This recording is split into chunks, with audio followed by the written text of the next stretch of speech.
हमारे चैनल को सब्सक्राइब करें और बेल आइकन दबाएं।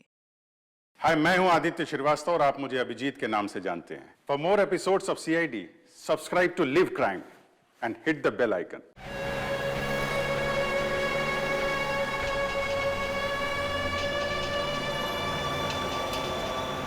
सर, ये तो वही गाड़ी है जिसके बारे में हमें ज्वेलरी शॉप के मैनेजर ने बताया। पूर्वी, गाड़ी तेज चलाओ। ये लोग किसी भी हाल में हमारे हाथ से बच के जाने नहीं चाहिए।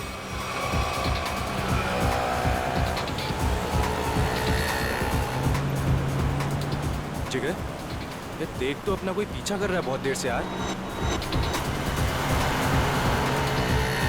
सीआईडी? ये कहां से आ गए? गाड़ी भगा।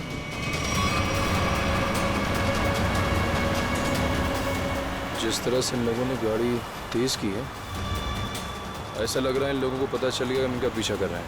हो सकता है।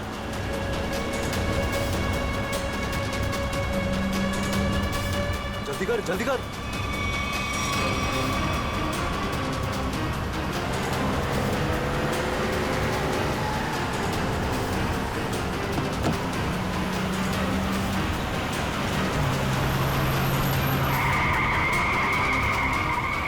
जल्दी भगा। अब ये कहां से आ गए? पूर्वी, संभाल के। आगे लोग हैं।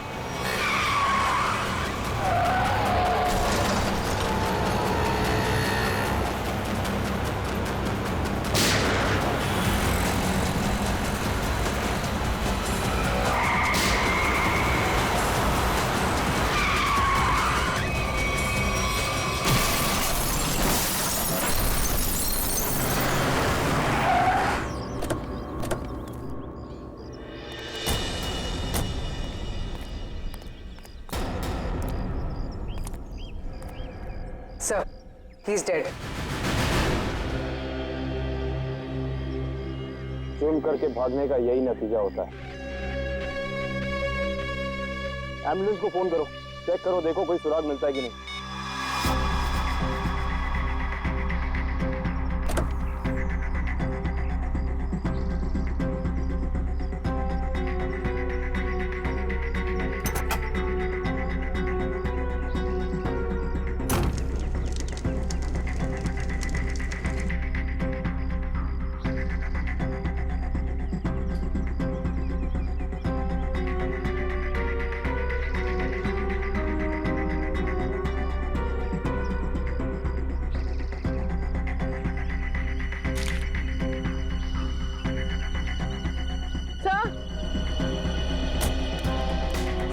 तो ये बैग और ये तो मास्क है।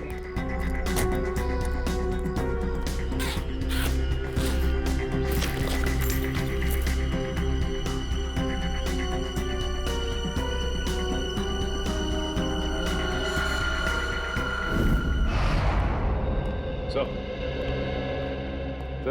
ज्वेलरी शॉप लूटने वाले लड़के इंजीनियरिंग कॉलेज के स्टूडेंट थे और उनका कोई भी क्रिमिनल रिकॉर्ड नहीं था। पढ़े लिखे और अच्छे घर से थे। इंजीनियरिंग कॉलेज के बच्चों ने ज्वेलरी शॉप लूटा? किस लिए? क्या जरूरत पड़ी उन्हें? और हैरानी की बात तो यह है कि उन्होंने पूरी दुकान नहीं लूटी, सिर्फ 10 से 12 लाख रुपए का सामान लिया और निकल लिए। ओह, शायद उन्हें उतने की जरूरत थी। सर, ये मयंक और जिगर के माता पिता हैं।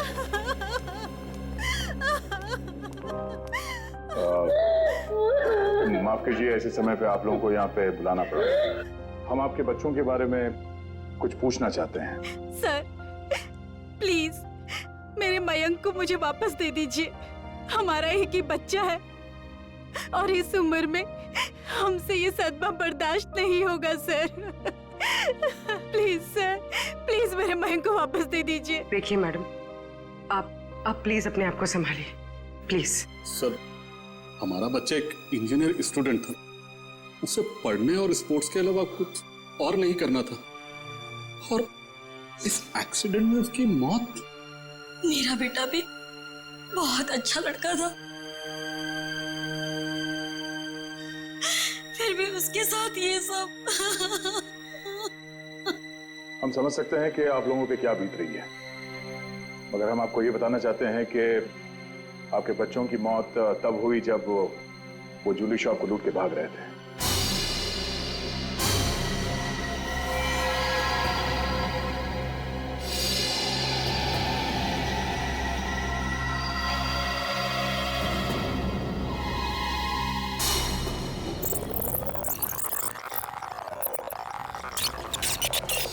अरे अरे जल्दी निकल, वो हिलेगा तो मार दूंगा।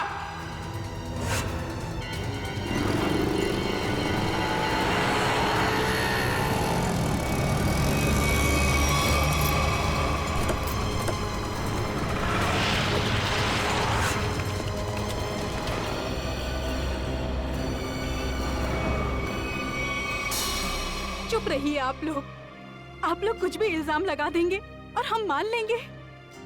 हमारे बच्चों का एक्सीडेंट हुआ है और आप उन पर इल्जाम लगा रहे हैं। हर माँ बाप अपने बच्चों को अच्छा ही समझते हैं, लेकिन वो बाहर क्या करते हैं वो खुद जानते हैं। सच को मानना पड़ेगा। लोगों ने देखा है, गवाह है, सबूत है। सर बहुत छोटी रकम है, इससे ज्यादा तो बच्चे जब फॉरेन घूमने जाते थे वहां उड़ाकर आ जाते हैं। अरे हमारे बच्चों को चोरी करने की कोई जरूरत नहीं है, वो हमसे मांग सकते थे, लेकिन जिस गलती को छुपाने के लिए उन लोगों ने ये चोरी की, शायद उसका कारण आप लोगों को बताना नहीं चाहते हो। देखिए, मेरा बेटा जिगर बहुत अच्छा लड़का था। जरूर उसको किसी ने उकसाया होगा, वो ऐसा कभी नहीं कर सकता। देखिए मैडम, सच्चाई तो यही है कि अपराध हुआ है। मयंक और जिगर ने ज्वेलरी शॉप को लूटा है। अब हमें यह देखना है कि उन्हें इस पैसे की जरूरत क्यों थी, किसको देना था। हा?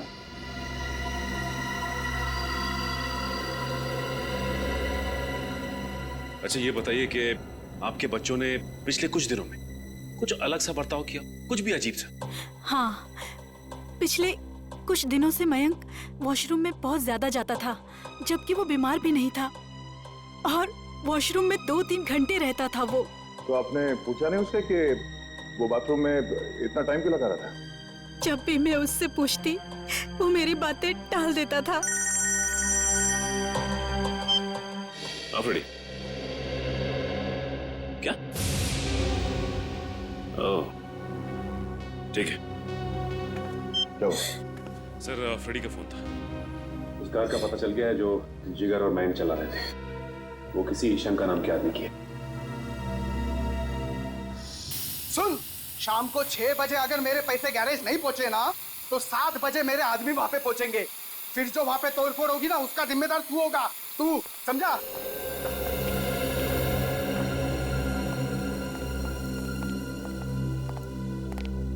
हम लोग सीआईडी से हैं।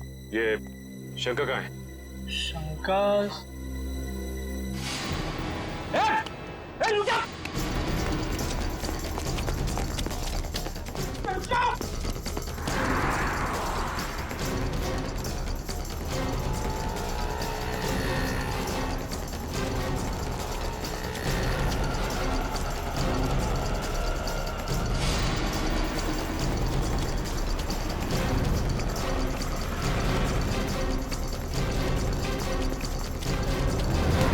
बहुत भाग लिया तू, अब तेरी रेस यही खत्म होती है। नहीं साहब, नहीं, मारना नहीं। मैं सब सच बताता हूँ साहब, सब बताता हूँ। आंखें खोल के देख, ये मयंक और जिगर है। इन दोनों को दी थी ना कार तुमने दुकान लूटने के लिए? हाँ साहब, यही दोनों गाड़ी लेके गए थे, पर माँ कसम साहब, मुझे नहीं पता था कि ये दुकान लूटने के लिए मुझसे गाड़ी लेके जा रहे हैं। मुझे तो बोला भाड़े पे गाड़ी चाहिए, गोवा जाना है, दे दिया। और साहब, अपना तो धंधा ही है भाड़े पे गाड़ी देना। चुराई हुई, लेकिन साहब पुरानी गाड़ी खरीदना और बेचना। ये चोरी की गाड़ियों का धंधा करता है और तुम लोग इसका साथ देते हो। सर, हमें कुछ नहीं पता, हम तो बस अपनी मजदूरी के पैसे लेते हैं और कुछ नहीं सर। हाँ सर, ये सच कह रहा है। सर हम इस बारे में कुछ नहीं जानते। ठीक है पंच, इससे इसकी सारी डिटेल ले लो, बाकी का पता तो हम लगा ही लेंगे। आइए।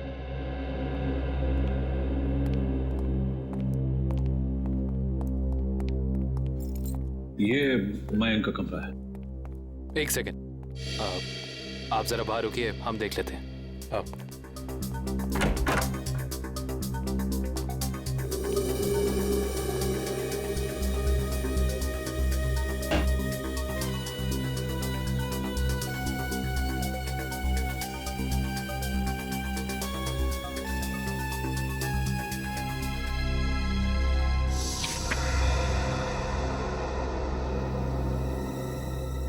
पैम्पलेट्स, ये पैम्पलेट्स, ये पैम्पलेट्स मेरे बेटे मयंक का है। वो कॉलेज में एनुअल फंक्शन के ऑर्गेनाइजर कमेटी का मेंबर था।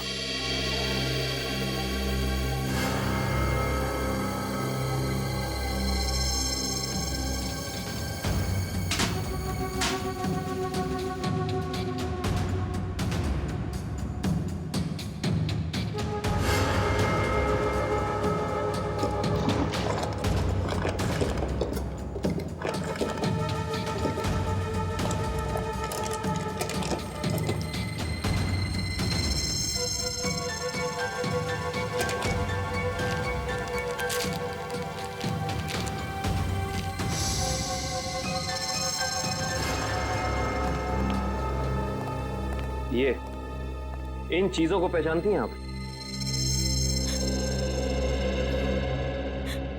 ये आपको कहां से मिली? ये तो ज्वेलरी मेरी है। फ्लश टैंक के अंदर से। ये फ्लश टैंक में कैसे पहुंची? पहुंची नहीं, छिपाई गई थी। छिपाई गई थी? पर किसने? मयंक के बाथरूम में मयंक के अलावा और कौन छिपा सकता है? हे भगवान, मैं सोच भी नहीं सकती थी कि मेरा मयंक ऐसा कर सकता है। मयंक के कोई शौक, कोई आदत? नहीं सर, कुछ भी नहीं। उसके दोस्त? ज्यादा नहीं, लिमिटेड, बस 4 या 5। अच्छा, मयंक के सारे दोस्त कॉलेज के ही थे या बाहर के भी थे? नहीं, उसके सारे दोस्त कॉलेज के ही थे, बाहर का कोई नहीं था। क्या नाम बताया था आपने कॉलेज का? क्यों डॉक्टर साहब, आपने हमें अर्जेंटली बुलाया? हाँ दया, बात ही कुछ ऐसी है। क्या हुआ सर? बॉस, ये केस तो एकदम पलट गया। जैसा हम सोच रहे थे वैसा नहीं। क्या मतलब? मतलब ये कि इन दोनों की मौत एक्सीडेंट से नहीं हुई है, बल्कि गोली लगने से हुई है। क्या? मगर सर, इनकी मौत तो हमारी आंखों के सामने हुआ है, एक्सीडेंट से। हाँ, लेकिन इनकी मौत एक्सीडेंट से पहले ही हो चुकी थी। ये देखिए, ये है वो गोली जो इनके शरीर में से निकली है। और देखो दया, ये है इन दोनों के सीने पर इस गोली के घाव। गोली यहां लगी। मगर सर, ये गोली चली कैसे?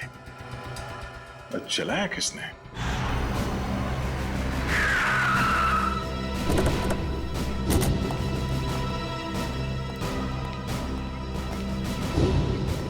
सर, हमारी गाड़ी उनकी गाड़ी के ठीक पीछे थी। उनकी गाड़ी का बैलेंस बिगड़ा, स्टीयरिंग पर से कंट्रोल छूटा और गाड़ी इस दीवार से आके टकरा।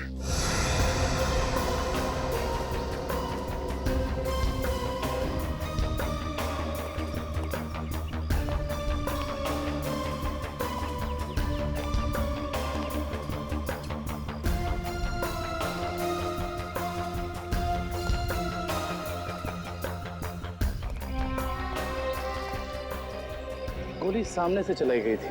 सर, गोली तो हम पीछे से चला रहे थे, और वो भी टायर पे। तो फिर गोली सामने से आई कैसे? गोली अगर सामने से चली थी तो इसका एक ही मतलब हो सकता है, गोली चलाने वाला यहीं कहीं सामने की तरफ छुपा हुआ होगा। मगर श्रेया, सामने तो दूर दूर तक कोई था ही नहीं।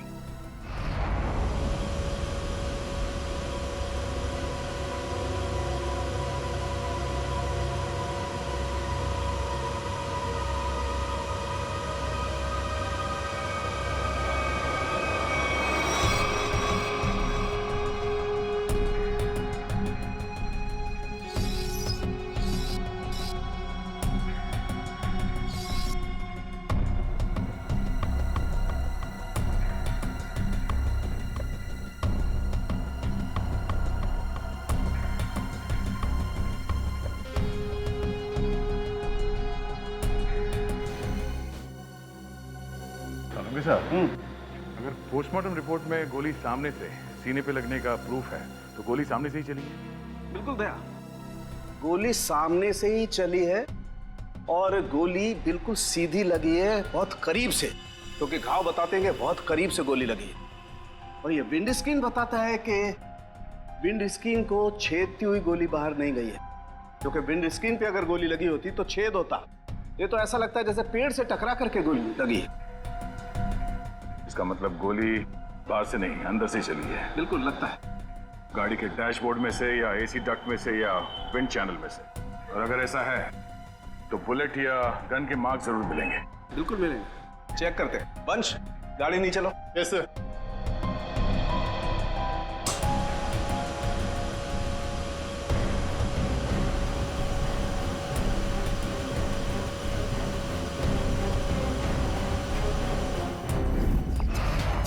ओ अश्विन, क्या यार, बोला था ना कि सारे पोस्टर्स और बैनर लग जाने चाहिए, अभी तक नहीं हुआ। हो रहा है यार, एक ही तो लैडर है, कर लेंगे, टेंशन मत ले। तुम एक काम करो, वो स्टेज पर जाकर देखो वहाँ का पूरा अरेंजमेंट हुआ है कि नहीं। अगर नहीं हुआ तो तुम माया से कहना, वो तुम्हें अरेंज कर देगी। ओके ठीक है, मैं बोल देती हूँ। Excuse me. Yes sir. ये मयंक और जिगर किधर मिलेंगे? वो तो आपको वरुण ही बता सकता है, वो रहा। Thank you.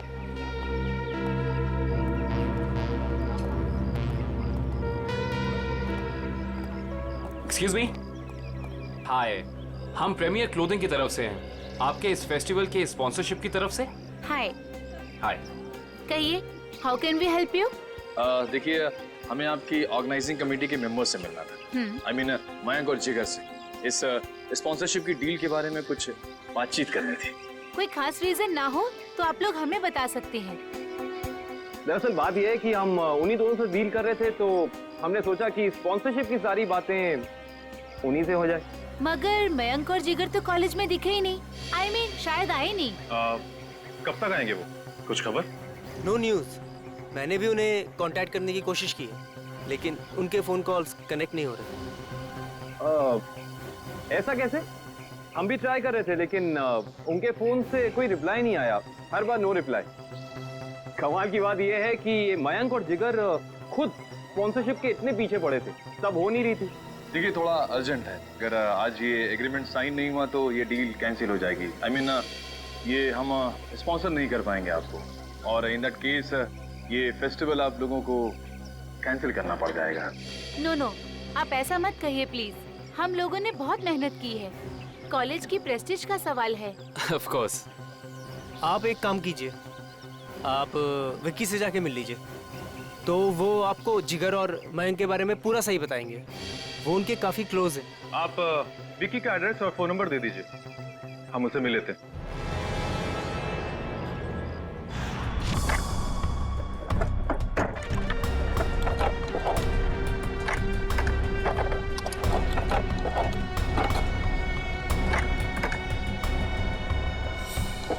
मयंक और जिगर को जो गोलियां लगी है ना, वो बहुत छोटी हैं, इसीलिए उनके घाव गहरे तो बहुत हैं, लेकिन बहुत छोटे हैं, बारीक हैं।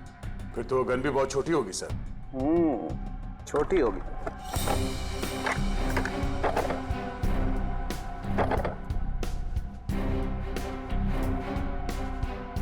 नहीं सर, यहाँ तो कुछ नहीं है।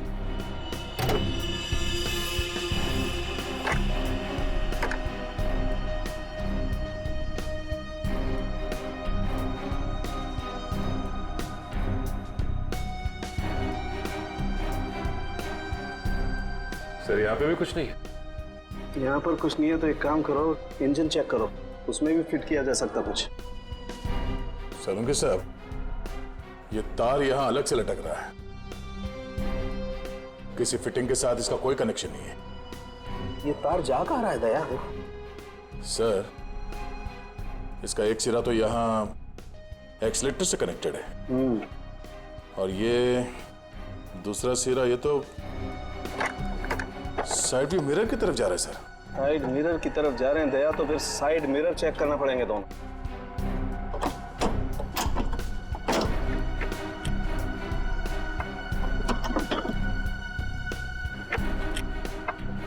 ये देखो,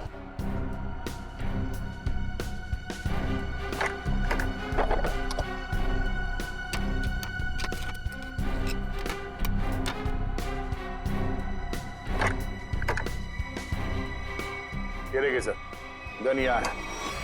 इसका मतलब है एक्सीलेटर दबा, स्प्रिंग के जरिए ये ट्रिगर खींचा और गोली चल गई।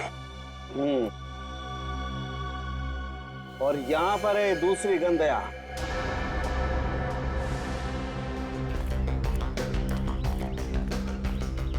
विकी। हाँ विक्की, आप लोग? सीआईडी। सीआईडी? क्यों? घबराए हो क्यों लग रहे हो? अरे नेचुरल है, किसी शरीफ आदमी के घर में सीआईडी आएगी तो बंदा घबराएगा ही। अगर आदमी शरीफ हो तो उसे घबराने की जरूरत नहीं। बताइए क्या काम है? हमें आपके दोस्तों के बारे में कुछ इंफॉर्मेशन चाहिए थी। कौन से दोस्त? मयंक और जिगर।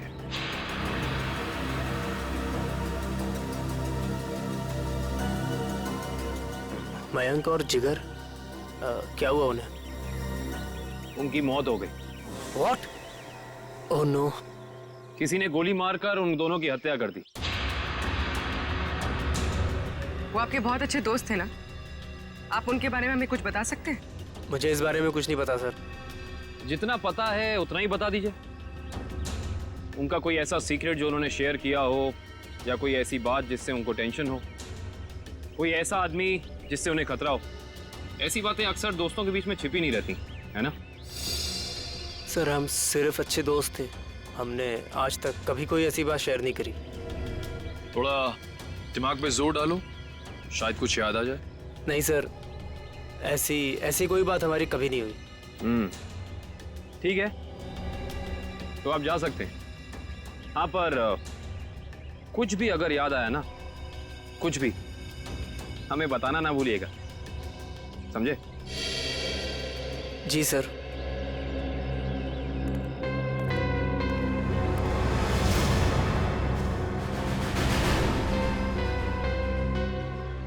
लेकिन सर, जब ये गाड़ी स्टार्ट हुआ तो उसने एक्सीलेटर तो दबाया होगा, तो जब पहली बार एक्सीलेटर दबाया तब ये ट्रिगर दब जाना चाहिए था, मगर ऐसा तो नहीं हुआ। ऐसा नहीं हुआ। और वो क्यों नहीं हुआ मैं बताता हूं तुम्हें। ये देखो, ये तार इस एक्सीलेटर से कुछ इस तरीके से बांधा गया है कि जब एक्सीलेटर दबे ये तार इस मोटर से एक राउंड लिपट जाए, और जब जब एक्सीलेटर दबता था ये तार इस मोटर से लिपटता चला जाता था। और एक मौका ऐसा आया कि तार कस गया, ट्रिगर दब गया और गोली चल गई। और ये काम किसी बहुत ही इंटेलिजेंट आदमी का है।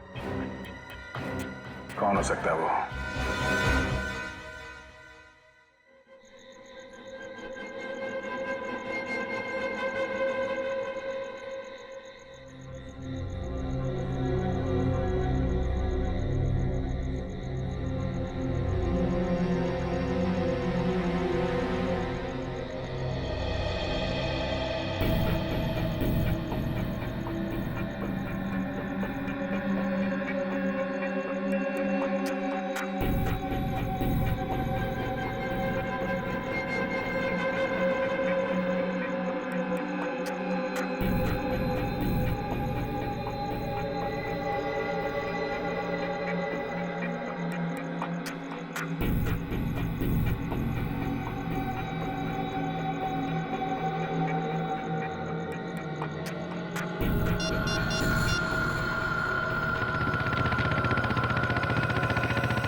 सर,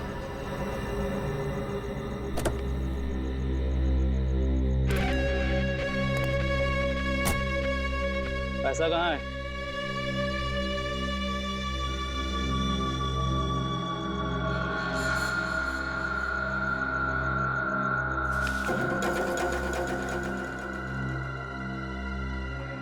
अब मैं तुमसे कभी नहीं मिलूंगा, ये याद मत रखना कि हम कभी मिले थे। ठीक है, लेकिन क्या बात है, इतना घबराए हो क्यों? ये सब तुम्हारी वजह से हो रहा है। मयंक और जिगर का कुछ पता नहीं लग रहा, और आज सीआईडी मेरे घर तक पहुंच गई। सीआईडी? हाँ सीआईडी। कभी मुझसे मिलने की अब कोशिश मत करना।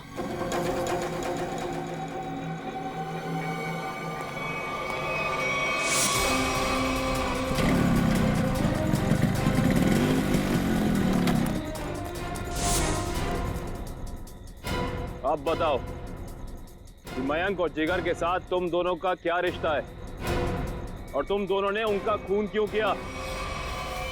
मयंक और जिगर का कैसे? ये तो अब तुम दोनों बताओगे। बोलो।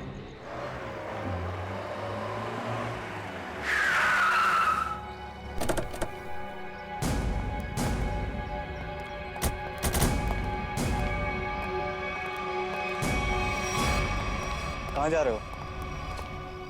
अंदर। कोई प्रॉब्लम है? किससे मिलना है? अक्का से मिलना है। क्यों?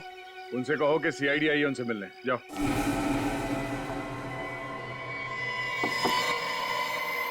कौन है? अक्का, मैं रघु।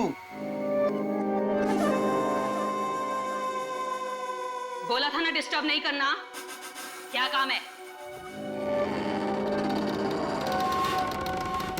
अक्का, वो सीआईडी वाले आए। बैठाओ उनको। बोल, मैं आती हूँ। 24 घंटे हैं तेरे पास, वरना तेरी फैमिली तुझसे मिलने यहां नहीं, शमशान घाट जाएगी। सिर्फ 24 घंटे, समझा?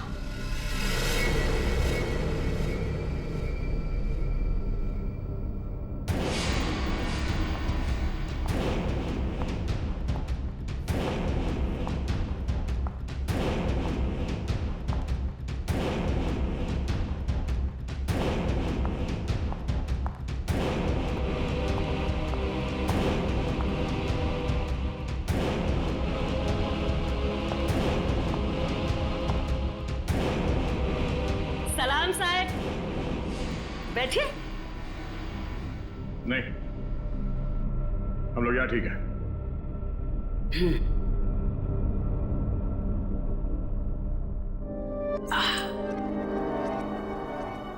बोलो साहब, क्या काम है? मयंक और जिगर को जानती हो?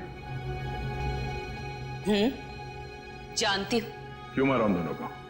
साहब, खोटी बात मुझे चलती नहीं।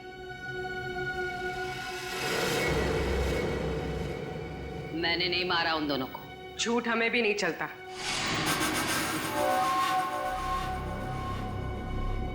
छोकरी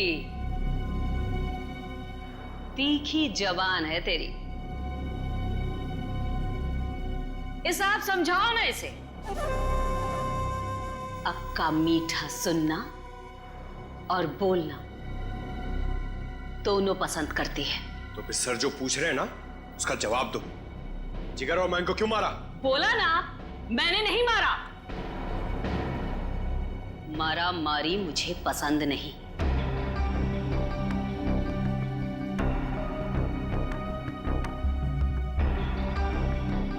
दुख है मुझे, वो दोनों जवान लड़के मर गए। कैसे जानती थी उन दोनों को? जानती तो मैं आपको भी हूं साहब।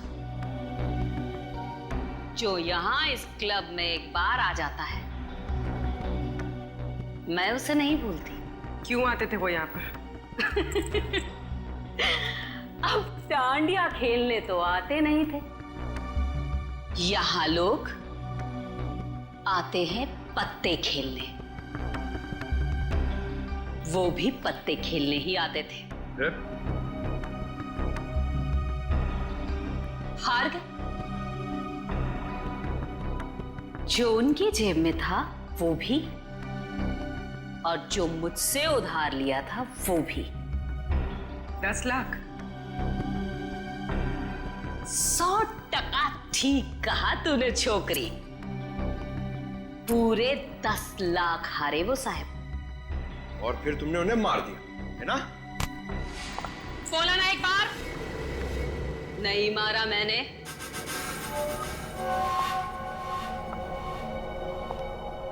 बिजनेस करते हैं हम साहब, मारा मारी का धंधा नहीं। मुझे मेरे पैसे चाहिए थे, उनकी जान नहीं। सारा पैसा डूब गया मेरा। फिर किसने मारा उन दोनों को?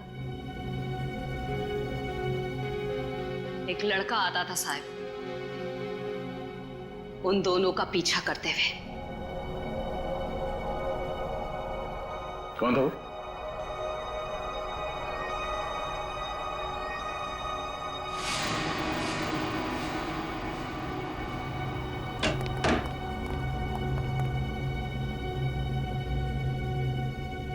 अक्का की जासूसी करता है? नहीं ताई, आपको कोई कंफ्यूजन हुआ है? मेरे को उल्लू समझता है? मयंक और जिगर के पीछे छुपकर आया किस लिए? मैं किसी के पीछे नहीं आया, सच्ची। मैं तो आपका अड्डा देखने आया था। देख, मेरे को कोई लफड़ा नहीं चाहिए। इस बार के लिए तुझे छोड़ देती हूँ, आगे से कभी इधर दिखना मत, समझा? लेके जा रहे बच्चे को।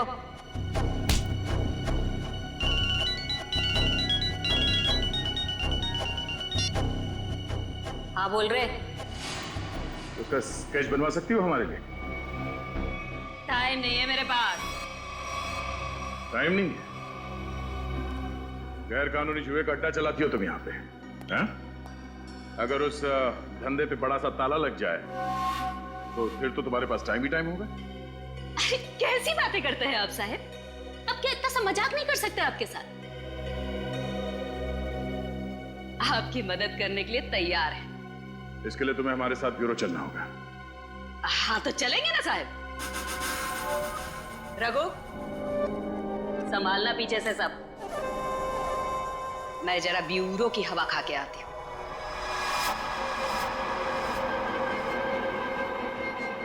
सर ये तो हितेश है, मैंने इसे शंका के गैराज में देखा था।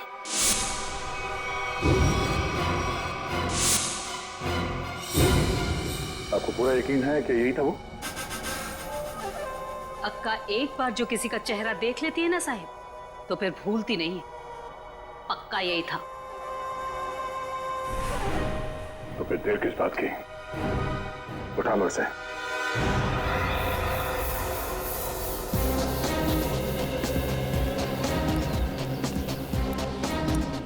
इनसे पूछते हैं। अरे भाई साहब। हाँ जी। ये मैकेनिक हितेश कहाँ रहता है?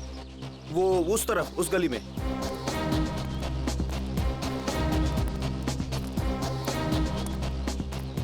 अरे भाई साहब, ये हितेश का घर कौन सा है? हाँ सामने वो रहा।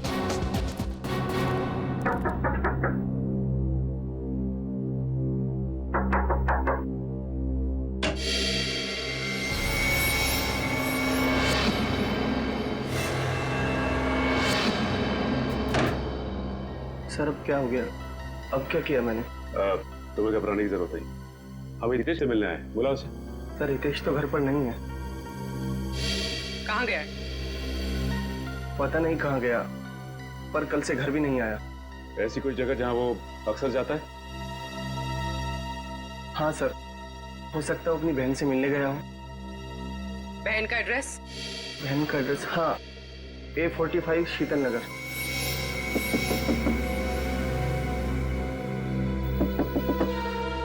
हितेश, दरवाजा खोलो। हितेश,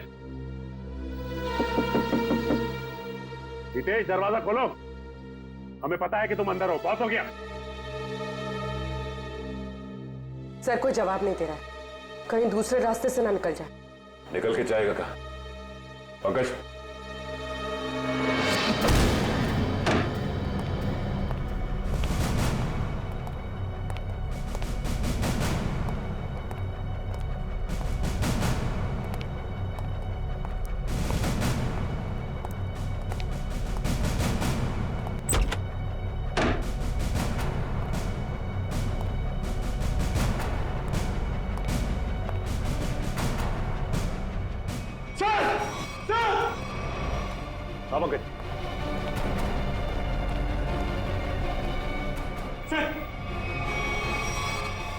हाथ काट दिया मगर ये जिंदा है। एक काम करो, जल्दी से एम्बुलेंस को फोन करो।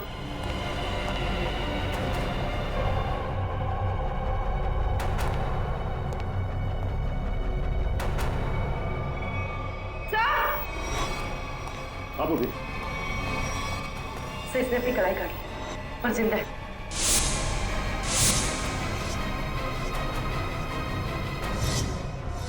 कमाल है, वहां हितेश ने अपनी कलाई काट ली और यहाँ पे इस लड़की ने अपनी कलाई काट ली। कहीं ये लड़की हितेश की बहन किरण तो नहीं है? हो सकता है। सर एम्बुलेंस आ गई सर, और हितेश के रूम में ही सुसाइड नोट मिला है। Suicide note? ये सॉरी, हम दोनों ने मिलकर मयंक और जिगर को मारा है। उनकी गाड़ी में गन भी हम लोगों ने रखी थी, किरण और हितेश। सर शायद ये लोग शर्मिंदा थे और दुनिया का सामना नहीं कर पा रहे थे, इसलिए इन दोनों ने आत्महत्या करने की कोशिश की। इन दोनों ने मिलकर पहले जिगर और मयंक को मारा, उसके बाद अपने आप को मारने की कोशिश की। ये बात कुछ समझ में नहीं आ रही है।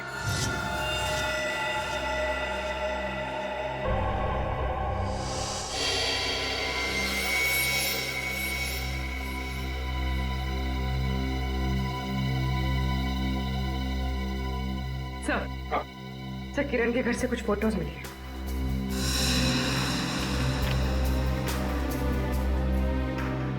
ये लड़की कौन है हितेश और किरण के साथ? पता नहीं सर, पर कोई करीबी लगती है। तभी तो सर 2 साल पुरानी ये पेपर कटिंग इसने संभाल के रखी थी। ये आर्टिकल है,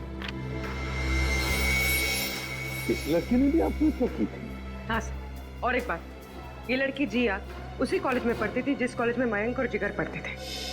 अच्छा सर, कहीं इस लड़की की आत्महत्या में मयंक और जिगर का तो हाथ नहीं?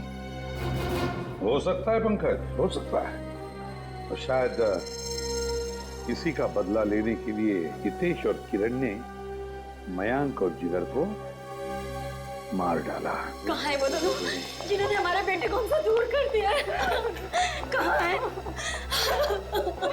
देखिए प्लीज आप जरा शांत हो जाइए, प्लीज शांत हो जाइए। देखिए अंदर उन दोनों का ऑपरेशन चल रहा है। एसीपी साहब, मेरी आपसे एक रिक्वेस्ट, उन दोनों को फांसी जरूर दिलवाइएगा। देखिए आपको पूरा न्याय मिलेगा, पूरा न्याय मिलेगा। एक ही बेटा था मेरा, उसे भी इन लोगों ने मुझसे छीन लिया। हौसला रखो, भगवान पर भरोसा है। दोनों कैसे हैं, लड़का लड़की? जी लड़का अभी भी क्रिटिकल है, ऑब्जर्वेशन में रखना पड़ा है। और लड़की? वो ठीक है। बात कर सकेगी? अभी नहीं, वो बेहोश है, कल तक उसे होश आ जाएगा। ठीक है, थैंक यू वेरी मच। पूर्वी, कड़ी नजर रखो इन दोनों पर, देखो कहीं भाग न जाए ये लोग। बस कल सुबह तक का इंतजार है, कल सुबह तक का।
अभी से लगता जया नहीं हुई।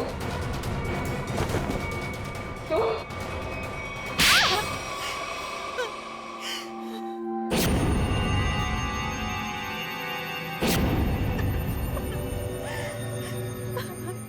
हाँ, मैंने मरवाया है मयंक और जिगर को। यार, एक माँ अपने बेटे को कैसे मार सकती है? हा?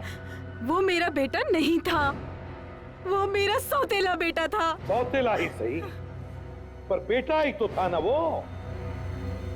फिर क्यों मारा उसे? पैसों के लिए। मुझे पूरी प्रॉपर्टी चाहिए थी, इसलिए मैंने उसे मरवा दिया। और किरण और हितेश को क्यों मारना चाहते थे? क्योंकि वो दोनों मेरा राज जान चुके थे। अच्छा, तो वो तुम्हारा राज जान चुके थे, इसलिए तुमने उन दोनों को अपने प्लान में शामिल कर दिया। और फिर उन दोनों को याद दिलाई अपने बहन के मौत का बदला लेने की मयंक से, है ना? ताकि मयंक के खून में तुम्हारे हाथ लाल ना हो और वो दोनों फंस जाए। हाँ, किरण ने मयंक और जिगर के साथ दोस्ती कर ली।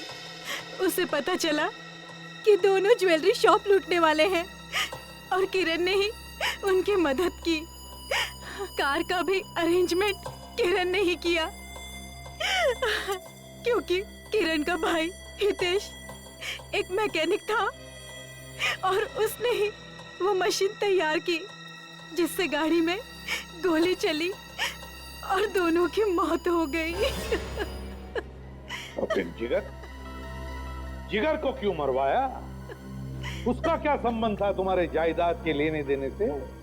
अगर सिर्फ मयंक को मरवाती तो सारा इल्जाम मुझ पर आ जाता, इसलिए मुझे जिगर को भी मरवाना पड़ा। वाह रे वाह, कैसी माँ हो तुम, कैसी माँ हो तुम जो जायदाद के लिए अपने बेटे का खून कर सकती है। शर्म आनी चाहिए तुम्हें, दो खून किए तुमने। तुम्हें तो शायद फांसी ही होगी, फांसी। For more updates, subscribe to our channel, click the show links and enjoy watching the videos.